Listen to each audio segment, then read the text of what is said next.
और जब आप पवित्र आत्मा के साथ समय बिताएंगे तो बाइबल कहती है जहां कहीं परमेश्वर का आत्मा है वहां आजादी है। आपको क्या लगता है, आप प्रार्थना की वेदी बनाकर रोज प्रभु के सामने जाएंगे, आपको क्या लगता है वो आपसे बात नहीं करेगा? हो सकता है वो प्रार्थना के समय आपसे बात ना करे, लेकिन जब प्रार्थना करने के बाद आप अपने काम पर जा रहे हो, किसी एक विश्वासी के द्वारा वो आपकी जिंदगी में कोई इंटरेक्ट बात कर जाए, ऐसी चीजें आपकी लाइफ में होनी शुरू हो जाएं जो आपने कभी एक्सपेक्ट नहीं की, क्योंकि आपने स्वतंत्रता की सिद्ध व्यवस्था पर ध्यान दिया, आपने जो वचन बताया गया था उसको भूले नहीं और आप उसको वैसा ही करते रहे। आमीन। उसने कहा वो व्यक्ति भूलता नहीं परंतु वैसा ही करता है। अपने पड़ोसी को बोलो जैसा सुना है वैसा ही करना है। आमीन। स्वतंत्रता की सिद्ध व्यवस्था, कहता ये सिद्ध है, ये परफेक्ट है, ये फेल नहीं होगी। आप रोज पवित्र आत्मा की प्रेजेंस में जाएंगे, उसकी वेदी बनाएंगे, आपको क्या लगता है वो आपसे बात नहीं करेगा? वो आपको छुड़ाएगा नहीं, वो आपसे बात करेगा अपने तरीके से। उस सिस्टम को ऐसा बनाएगा कि आपके आसपास, सुनो मेरी बात, बाइबल कहती है जब हम मत्ती की पुस्तक पढ़ते हैं कि जीसस क्राइस्ट जब यूहन्ना बंदी बना लिया गया तो गलील को छोड़कर वो चले गए कफरनहूम में। पता क्या लिखा आगे? कहता इसलिए कि लिखा है यशायाह भविष्यद्वक्ताओं के द्वारा कि जो अंधकार में पड़े थे उन्होंने बड़ी ज्योति देखी। जीसस क्राइस्ट जब गलील को छोड़ के गए तो वो लिखा हुआ था। क्या था? अब मेरी बात ध्यान से समझना। यीशु मसीह जब यूहन्ना को जेल में डाल दिया तो बाइबल कहती यीशु मसीह गलील छोड़कर कफरनहूम में चले गए। समझ आ गई इतनी बात? आगे लिखा है बाइबल में, क्योंकि लिखा है यशायाह भविष्यद्वक्ता की पुस्तक में 700 साल पहले कि हे कफरनहूम, कि लिखा है कि यीशु मसीह का वहां जाना प्रोफेटिक था। बाइबल में लिखा हुआ था कि यीशु मसीह वहां जाएंगे। समझ आई? क्यों? यीशु मसीह के अंदर पवित्र आत्मा था, बाप का आत्मा था। समझ आई ये बात? जिस दिन आप जीसस क्राइस्ट को अपना उद्धारकर्ता ग्रहण करते हैं,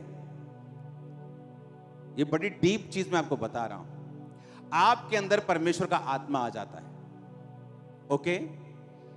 अब आपको मालूम है आप जो भी करेंगे या आप जहां भी जाएंगे वो सब ऑलरेडी प्लान्ड है परमेश्वर के द्वारा। आपको लगता है आप फिर से वही बोरिंग जॉब पे जा रहे हो, मॉर्निंग 9। नहीं, वो चेंज हो चुका है। वहां से कहीं और डायरेक्शन में खुदाबंद का स्पिरिट आपको ले जाएगा। पता है क्यों? क्योंकि होली स्पिरिट कहां है आपके? जब जीसस के अंदर होली स्पिरिट था तो लिखा वो जहां भी जा रहा था वो ऑलरेडी डिसाइड हो चुका था बाप के द्वारा कि ये वहां जाएगा। इसलिए बाइबल कहती है कि धर्मी के स्टेप्स गॉड के ऑर्डर किए होते हैं, खुदा की ओर से होते हैं। आप मेरी बात समझ रहे हैं? इसलिए कहा कि जब पवित्र आत्मा तुम्हारे अंदर हो तो पाप की ओर मत जाओ, क्योंकि वो परमेश्वर का रास्ता नहीं है। वहां आप डिवाइन हेल्पर्स नहीं पाएंगे, वहां आप पीस नहीं पाएंगे, वहां तरक्की नहीं होगी, वहां आप परमेश्वर के मकसद को पूरा नहीं कर पाएंगे, वहां शैतान से आजादी नहीं होगी। जब आप परमेश्वर की आत्मा आपके अंदर आ गया उसके बाद आप विश्वास से चलते जाओ, क्योंकि परमेश्वर चीजों को अरेंज करेगा, इवेंट्स अरेंज करेगा, घटनाएं बनाएगा जो आपको ऊपर के बाद ऊपर लेके जाएंगे और आप कभी नीचे नहीं होंगे। आप मेरी बात समझ रहे कि नहीं? लेकिन शर्त यह है आपके अंदर होली स्पिरिट होना चाहिए। होली स्पिरिट का मतलब यह नहीं है कि आपको गैर भाषा होनी चाहिए। अगर आप जीसस क्राइस्ट को अपना उद्धारकर्ता मानते हैं, बपतिस्मा ले लिया है, पवित्र आत्मा आपके अंदर है, हां, पवित्र आत्मा की भरपूरी एक अलग चीज है, गैर भाषा भरपूरी में आता है, वरदान में आता है। लेकिन हर बंदा जो पवित्र आत्मा से प्यार करता है, परमेश्वर से प्यार करता है, वचन से प्यार करता है, उसका परमेश्वर सिर्फ एक ही है, वो उसी के आगे सिर झुकाता है। वो हर एक व्यक्ति परमेश्वर की आत्मा उसके अंदर है, और बाइबल कहती है अगर वो प्रभु के साथ वफादार होगा, आपको लगता है कि उस दिन आप शॉप पे किसी पे जा रहे हो, इवन तक कि कोई छोटी मोटी दुर्घटना भी आपको लगता है कि शैतान ने की, नो, मेरा किसी ने गोडाउन जला दिया। सुबह 50 लोग होते थे चर्च में, तो चर्च आ गए, ओ पास्टर जी बहुत बुरा हुआ, बहुत माड़ा होया, चलो कोई गल नहीं। मैं कहा कहाँ लिखा है बाइबल में बुरा हुआ? जिनके अंदर पवित्र आत्मा है, बाइबल कहती है सब बातें मिलकर जो मसीह यीशु से अर्थात जो उसकी इच्छा के अनुसार बुलाए गए हैं। इसका मतलब अगर परमेश्वर का आत्मा मेरे अंदर है और मैं प्रभु से प्रेम करता हूं, सब बातें मिलकर किसको पैदा करेंगी? उस बिजनेस के चलने के बाद वो 50 की कलीसिया उसी साल 500 की हो गई थी, और उसके बाद वो इतना बढ़ी इतना बढ़ी इतना बढ़ी कि इस जगह पे आने से पहले चर्च ने 7 साल में 8 जगहें बदली और फिर यहां पहुंचे। जहां जाते थे जगह भरती थी, जहां जाके फुल हो गया, जहां गए फुल हो गया। अब कभी साथ वाला लड़ रहा है, कभी पड़ोसी लड़ रहा है, तो परमेश्वर ने जगह ये दे दी कि हमारा पड़ोसी कोई नहीं, हमें अपने आप के पड़ोसी। हालेलुया। पड़ोसी काट ही देता है। जब से मैं परमेश्वर में आया हूं, मेरा पड़ोसी नहीं है कोई। सही, मेरा घर भी मॉडल टाउन में जहां था, साथ वाली मेरे घर में चौकी थी, पुलिस वाले थे, तो मेरे पड़ोसी पुलिस वाले थे। तो आदमी वहां पे घर वगैरह कुछ नहीं था, मार्केट के बीच में वो जगह थी। जब मैं यहाँ पे आया हूँ खामरा में, तभी मेरा पड़ोसी वहां कोई नहीं। अब मैं जहां रहता हूं, मेरा पड़ोसी कोई नहीं, आप मेरे पड़ोसी हो। हालेलुया। तो मुझे परमेश्वर ने शांति में रखा हुआ है। जहां मैं प्रेयर करता हूं वहां पिन ड्रॉप साइलेंस है। अगर यहां पिन भी गिरती है धरती में तो वहां आवाज आती, इतनी साइलेंस में प्रेयर करता हूं। हालेलुया। आप मेरी बात समझ रहे कि नहीं? अगर होली स्पिरिट आपके अंदर है, वो हर घटना को अरेंज करेगा। आपकी लाइफ में होने वाली हर घटना परमेश्वर के द्वारा अरेंज होगी। अपने पड़ोसी को बोलो, स्वतंत्रता की सिद्ध व्यवस्था पर ध्यान देना है। आमीन। आज से जब मैं परमेश्वर में 1 साल का नया था, तो मसा मुझे चाहिए था और मसा मुझे फील नहीं होता था। तो एक परमेश्वर के दास ने कहा था कि जब तुम प्रार्थना करने के लिए बैठो, कभी कुड़कुड़ाओ नहीं। सेकंड, कभी भी गंदा मजाक मत करो, नेवर। क्योंकि बाइबल कहती है तुम्हारे मुंह से कोई भी गंदी बात ना निकले, पर आवश्यकता के लिए उतने ही निकले जितनी उन्नति के लिए उत्तम हो। मत्ती 12 उसकी 36-37 आयत लिखा है, परंतु मैं तुमसे कहता हूं, जीसस ने कहा, जो जो निकम्मी बातें मनुष्य कहेंगे, न्याय के दिन हर उस बात का लेखा देंगे। तो अपनी ही बातों के कारण निर्दोष और अपनी ही बातों के कारण दोषी ठहराया जाएगा। आइडल वर्ड्स अगर आप उसे पढ़ेंगे अपनी स्क्रीन के ऊपर, तो डेफिनेशन है आइडल वर्ड की, निकम्मे वचनों की, empty, rhetoric, insincere words। rhetoric का मतलब है दिखावा करने के लिए या लोगों को प्रभावित करने के लिए वचनों को बोलना। आइडल वर्ड्स का मतलब है ऐसे वर्ड जो खाली हैं, इनसिंसियर हैं। क्योंकि जीसस ने कहा, मेरे वचन स्पिरिट हैं और लाइफ। शैतान के वचन स्पिरिट हैं और डेथ हैं। वचनों से दुष्ट आत्माएं निकल जाती हैं और वचनों से ही पड़ जाती हैं। जीसस क्राइस्ट ने कहा याकूब में कि जब तू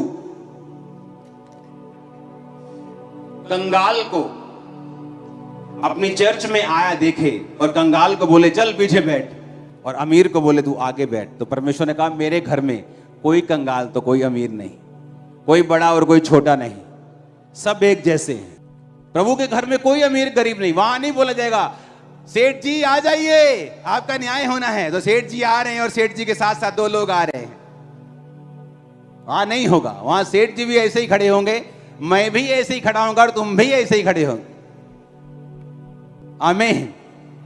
वहां कोई बड़ा छोटा नहीं, तो परमेश्वर न्याय मांगेगा कि हर एक निकम्मी बात जो तूने कही है, परमेश्वर ने कहा तू लेखा देगा उसका। आइडल वर्ड्स, इनसिंसियर, लोगों को प्रभावित करने के लिए, सिर्फ उनकी उन्नति के लिए नहीं। यह गंदगी सिर्फ पहले अफ्रीका में देखी थी, वहां है, क्योंकि जहां जहां रियल कलीसियाएं उठती हैं वहां वहां फेक लोग हमेशा उठेंगे। आप इमेजिन करो, कल एक मैसेज मेरे पास आया, एक व्यक्ति मुझे बता रहा था कि उसके पास एक वीडियो रिकॉर्डिंग है जहां पे ये वो बात कर रहे हैं कि तुझे 50,000 रुपये महीना तनख्वाह दे देंगे और तुझे एक एक्ट्रेस से मिला देंगे। तू क्या करेगा, तू फेक लोगों को खामरा चर्च में लेके जाएगा, फेक मेडिकल रिपोर्ट्स के साथ। गवाही देने के बाद हम बोलेंगे कि खामरा चर्च ने हमें खड़ा किया है और उसने हमें बता दिया। और उन फेकुओं को लगता था कि ये बंदा इनका विरोधी है। वो मेरा विरोधी पिछले साल था, अब नहीं। उनको मालूम नहीं था।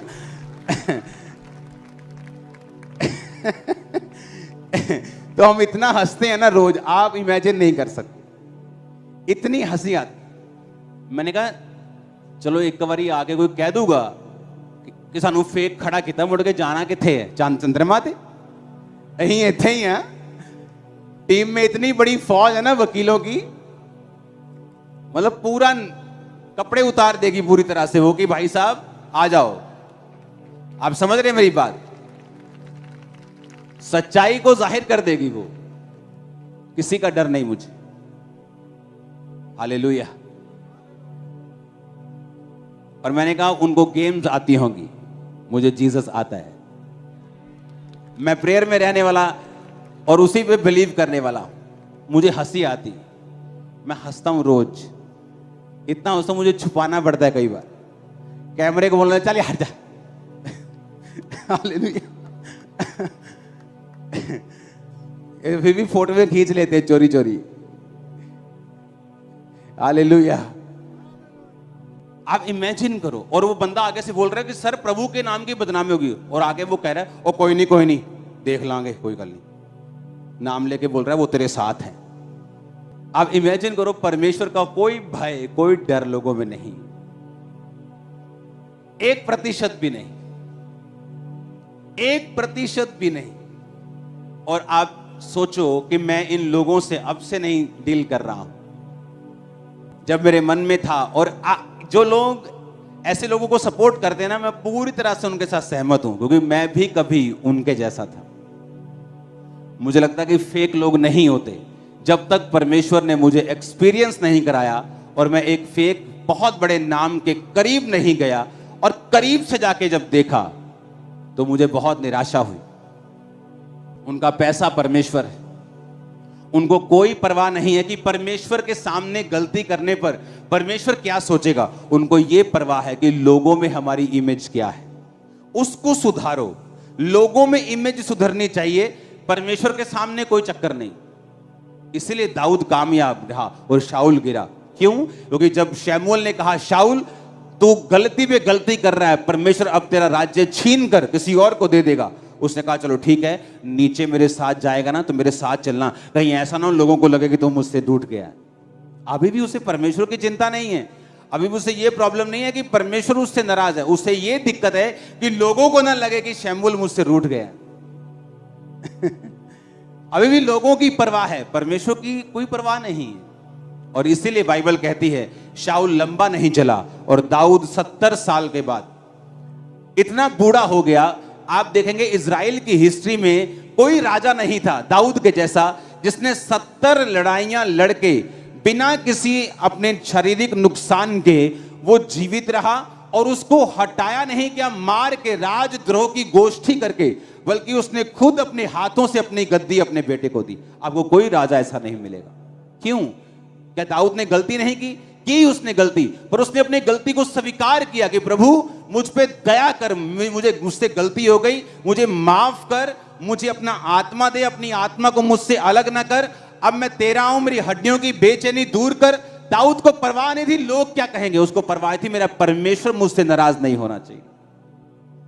लेकिन आज लोगों को परवाह है कि इंटरनेट पे उनकी छवि खराब नहीं होनी चाहिए। इंटरनेट एक फेक दुनिया है, इसलिए ना तो कभी मैं इंटरनेट की ट्रोलिंग से डरता हूं, ना किसी ऐसे फेक लोगों से डरता हूं।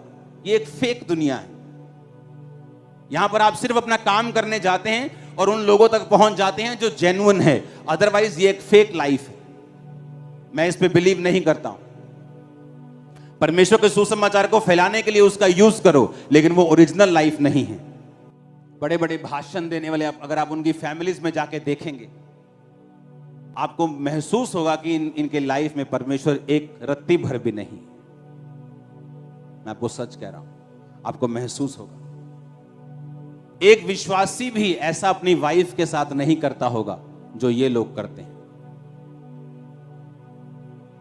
बेल्टों से मारना, खतरनाक काम करने जो आपके दिमाग में भी कभी नहीं आ सकता, क्योंकि हमें इंटरनेट की परवाह है कि लोग क्या सोचेंगे। ये तो बिल्कुल नहीं परवाह कि परमेश्वर क्या सोच रहा है, उसके दिल में क्या चल रहा है, परमेश्वर के सामने क्या मैं सही हूं।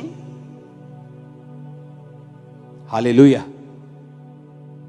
हमें अपनी लाइफ को बिना डिस्ट्रैक्शन के लेके जाना है। 2024 सुसमाचार का साल है। तैयार हो जाओ दुनिया के हर चैनल के ऊपर जाने के लिए। और शैतान को मालूम है कि ये सुसमाचार की ओर चल पड़े हैं। अब हमें प्रार्थनाएं करनी होंगी, अपने बीजों को बोना होगा, प्रेयर्स करनी होगी, फास्टिंग करनी होगी, क्योंकि पैसा एक छोटा हिस्सा है इस चीज के लिए। प्रार्थना का एक बड़ा महत्व है इस चीज के लिए, क्योंकि प्रेयर जो है वो रास्तों को साफ करती है। और आप देखेंगे कि परमेश्वर किस तरह से शैतान के मंसूबों को, उसके चीजों को नाकामयाब करके उसको शर्मिंदा करेगा।